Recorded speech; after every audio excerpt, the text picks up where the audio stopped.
오랜만이군요. 추석 명절이 끝나고 돌아왔어요. 여러분의 목사님 이철이에요. 추석에 만난 거 많이 먹었나요? 코로나19 때문에 친척들 얼굴 보지 못한 친구들 많죠? 모쪼록 다음 연도엔 평범한 일상, 평범한 추석이 찾아왔으면 좋겠네요. 이번 시간부터는 신약성경 이야기를 본격적으로 들어보도록 하죠. 이야기를 시작하기에 앞서 여러분 혹시 집에 강아지나 고양이 키우시나요? 저는 집에서 고양이 한 마리를 키우고 있어요. 귀엽게 생긴 흰색 고양이고 이름은 루루예요. 루루야, 한 번만 일어나봐. 루루야. 온 가족이 루루를 사랑하죠. 사랑해서 정말 사람처럼 대해요. 가족 중 한 사람처럼요. 하지만 루루는 인간이 아니다 보니 온갖 말썽을 피워요. 벽지를 다 긁어버리기도 하고 물을 발에 묻혀서 사방에 막 뿌려버리기도 하죠. 때론 엉덩이에 똥을 달고 이불 위로 올라가기도 해요. 아무리 루루를 사랑한다지만 루루의 행동에 화가 날 때가 있어요. 루루가 친 사고를 수습하면서 어느 날은 문득 이런 생각이 들더군요. 고양이를 사람처럼 대해주는 건 좋은데 고양이에게 사람 같은 책임을 요구하는 게 과연 당연한 걸까? 고양이니까 당연히 실수할 수 있는 게 아닐까?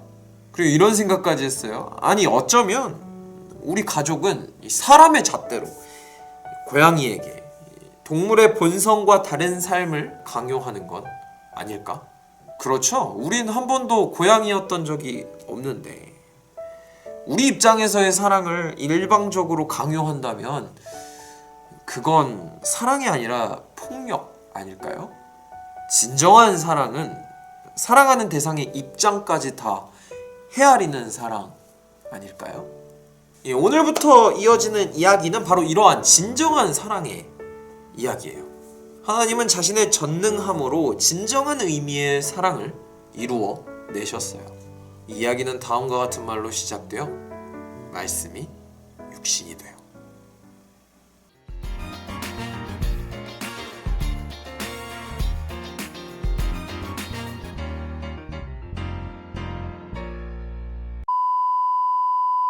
잠시 신약 성경의 구성에 대해 짚고 넘어가죠. 신약 성경은 여러 성도들의 증언을 바탕으로 예수님의 삶과 죽음과 부활의 이야기를 다루는 복음. 예수님의 부활 승천 이후 제자들의 행적을 기록한 사도행전. 바울 사도가 예수님을 대신하여 세운 교회에 보낸 편지들을 다루는 바울 서신. 바울 외에 사도가 자신이 섬긴 교회를 위해 적은 공동 서신. 그리고 장차 이루어질 교회의 미래를 예언한 요한의 묵시록으로 구성되어 이 중 당연 압도적인 분량이 바로 복음서예요. 복음서는 예수님에 대한 증언을 정리해 하나의 이야기로 풀어낸 전기문이라 할 수 있어요. 복음서는 총 4권인데 이 4권은 연속되는 이야기가 아니라 각기 다른 사람이 쓴 독자적인 이야기. 4권의 복음서가 한 분 예수 그리스도의 삶과 죽음, 부활의 이야기를 다루고 있어요. 각기 다른 4사람이 예수님을 만난 여러 증인들의 증언을 바탕으로 각자 다른 이야기를 써내려갔죠. 그래서 내 복음서는 저마다 고유한 특징을 가지고 있어요. 복음서를 기록한 4사람은 예수님에 대한 여러 증언 중 어떤 것은 빼거나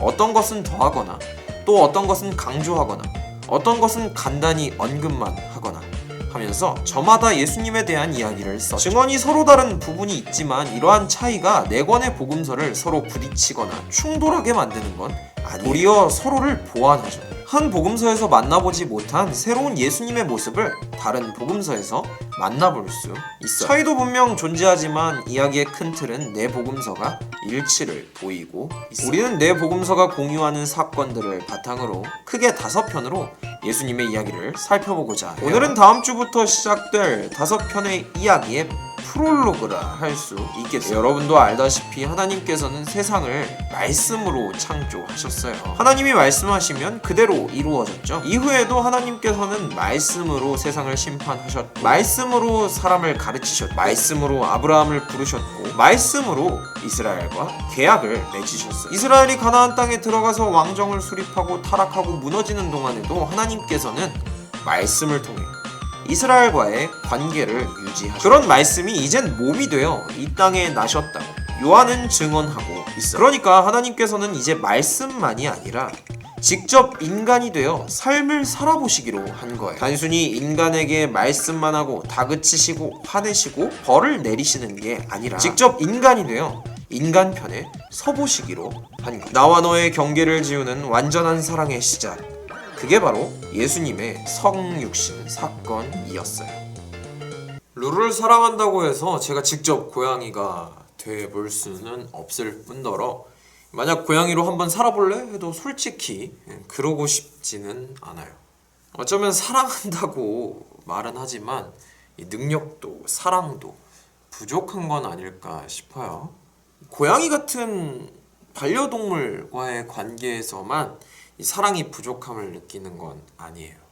이를테면 가족, 친구, 연인과 같은 관계에 있어서도 우린 그 사람의 입장을 100% 알 수 없을 뿐더러 알고자 하는 의지도 없죠. 그리곤 사랑한다고 말해요. 그 사람을 이해하려는 마음은 없으면서 대상을 향한 우리의 관심과 헌신을 일방적으로 쏟아내고 있을 때가 한두 번이 아니죠. 앞서도 언급했지만 그런 건 사랑이 아니라 폭력이에요. 하나님이 성육신을 통해 보여주려 하신 건 가장 올바른 사랑의 모습이 아닐까 싶어요. 물론 우린 하나님처럼 성육신과 같은 놀라운 일은 해낼 수가 없어요. 직접 고양이가 된다거나 직접 타인이 돼볼 수는 없죠. 그러나 우리는 성육신을 통해 이 본을 보이신 하나님을 따라 노력할 수는 있어요. 우리의 능력 안에서 최대한 타인과 소통하고 공감하며 최대한 그 사람의 입장을 고려해 주는 것. 예수님의 탄생에 대한 본격적인 이야기를 다루기에 앞서 저는 여러분이 성육신의 진정한 의미에 대해 생각해 볼 수 있었으면 좋겠어요. 그리고 여러분이 진정한 의미의 사랑을 이루며 살아갔으면 좋겠어요. 다음 주도 오늘 준비한 영상은 여기까지예요. 다음 한 주도 잘 버텨냅시다. 여러분을 진정으로 사랑할 수 있었으면 좋겠네요. 목사님은 다음 시간에 또 찾아올게요. 그럼 그때까지 안녕.